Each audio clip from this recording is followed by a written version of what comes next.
This is Kakuma Refugee Camp in northern Kenya.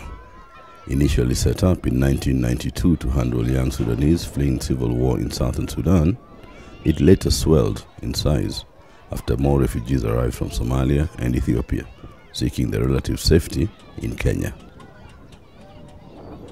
Located in Turkana district, the sprawling camp now hosts more than 150,000 people, but the numbers are expected to increase with a new round of fighting going on in southern Sudan.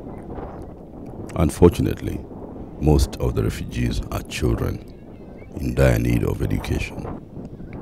There is also the need for other essentials like water in this region of Kenya, which is very dry most of the year. The Waldorf Kakuma Project was launched in 2012 January to cater for their needs, but in a unique way. Instead of focusing on the traditional classroom-based schooling, the Waldorf Kakuma Project has a system that uses the 7 lively arts that include painting, singing, drama, movement, drawing, handiwork, and modeling, among others. Currently, there are about 7,500 children per month who are looked after by 52 staff members, majority of whom are refugees themselves. 25-year-old Kuol Manyon Riek from South Sudan lives at the camp with his mother and other family members. Kuol has never returned to his homeland and doubts if he ever will, as he knows no one there. He is now one such refugee teacher, and he barely recalls fleeing Sudan as a child at the age of 3 years old. However, he says he is proud to be at Waldorf. And so we used to be out with kindergarten. We're doing these activities, creativity, modeling. So I become getting interest and get knowledge and learning more thing about it. And I was very interesting because this thing I have never experienced when I was young in refugee camp. This thing was not there when I was 3 years old. I have not been taught in such a way whereby it is help a child who have been traumatized another way around. So I didn't get this whole thing. So I was interested first. I want to know, I want to feel that one.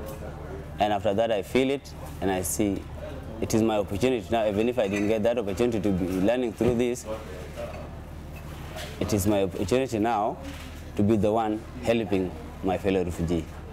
So first it was my interest to help refugee, not to work so that I can be paid.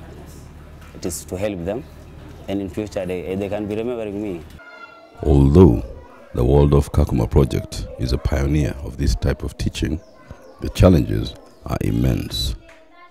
At the Songot school, during their classroom session, these young children have to sit down on the floor for lack of any desks or chairs.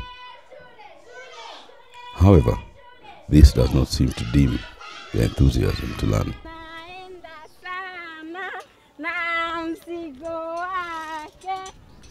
Keeping the Waldorf methods, they get a playground break with their teachers.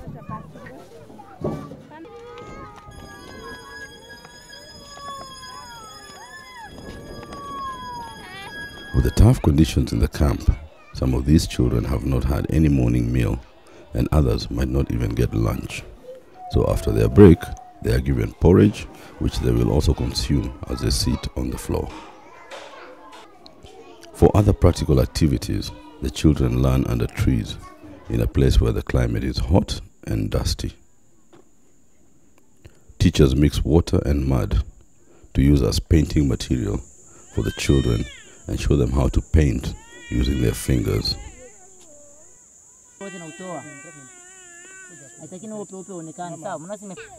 This is a way for the children to explore the beauty of color on paper and gives the experience and moods of different colors. Throughout the grades, painting primarily serves as a form of expression rather than representation.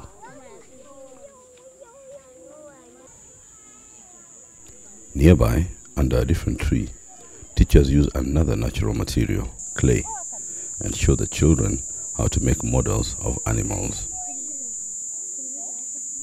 Modeling with various materials enhances the children's experience of the Waldorf curriculum and vitalizes them. Some of these children have never seen a wild animal in their young lives, but using their imagination, they are able to model various wild animals. Working with their hands this way and using the materials provided increases their creativity, observation, and awareness. Together, the children model enough clay wild animals to have their own zoo, which even has a mini watering hole. At another class, the children are given string and cut pieces of paper which they had previously painted and will now recycle. They then put them together to make paper necklaces and armbands. This is an activity similar to beading and is useful in helping the children achieve concentration and hand and eye coordination. This activity is mainly done by the kindergarten children whose ages are between 3 years and 6 years. Assisted by teachers, they show their skills and some even show off, looking quite impressed with their efforts despite the conditions. On most afternoons at Songot School, there are afternoon teacher training sessions where the staff members are taught various activities that they will later pass on to the young students. The sessions involve one of the senior teachers addressing the others, and then there will be a question and answer period. This particular session is on eurythmy, where the teachers are taught about the beautiful rhythms that work to make visible the soul and spirit of language and music through human movement. A brief informal skit for re-energizing the teachers is held after the training by one of the junior staff. The king say you can jump, you can jump.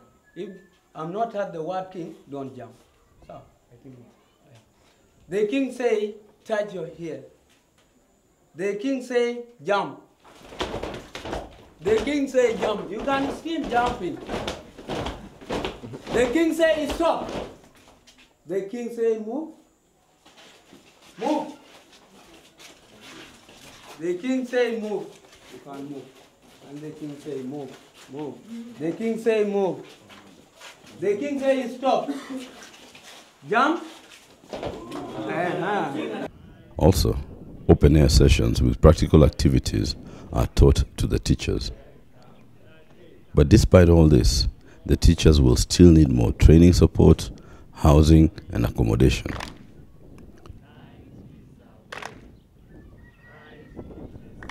Transport for staff within the camp would also facilitate their work as the refugee influx continues. In recognition to their work, the United Nations High Commission for Refugees, UNHCR, has mandated the Waldorf Kakuma Project to coordinate all child-friendly spaces in the camp. The Waldorf Kakuma Project will continue efforts to reduce psychological trauma and promote the well-being of the children at the refugee camp by providing child-friendly spaces.